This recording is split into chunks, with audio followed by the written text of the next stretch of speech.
மேடையில் பேசிட்டு போறதுக்கா அல்ல, இந்த பேசுற இடத்துக்கு வந்ததுக்கு என்ன தெரியுமா? முல்லை நிலத்தமிழர்கள் ஆயர் இடையர் கோனாரோடைய வரலாறு மட்டும் நான் பேசுறதுக்காக வரல, ஒட்டுமொத்த தமிழ் சமுதாயத்தோடைய இடத்திற்காக வந்து என்னை அழைத்த அண்ணன் சீமான் அவர்களுக்கு முதல் நன்றியை தெரிவிச்சுக்கிறேன்.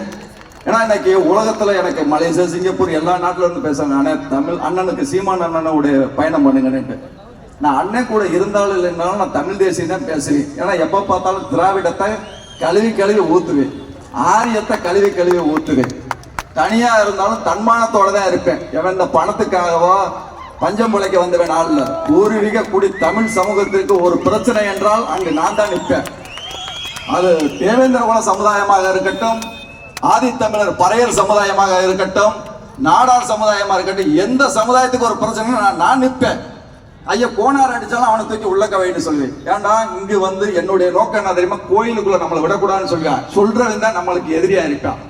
அப்ப நம்ம வந்து என்ன போனா, அந்த கோவிலே வந்து நம்ம கட்டி இருந்ததா பிச்சை எடுக்கிறதுக்காக வந்து தட்டோட இருப்பாங்க. அவன் தான் பிச்சைக்கார பயிலுங்க. தமிழ்நாட்டை தமிழ் சமூகம் ஆள வேண்டும்.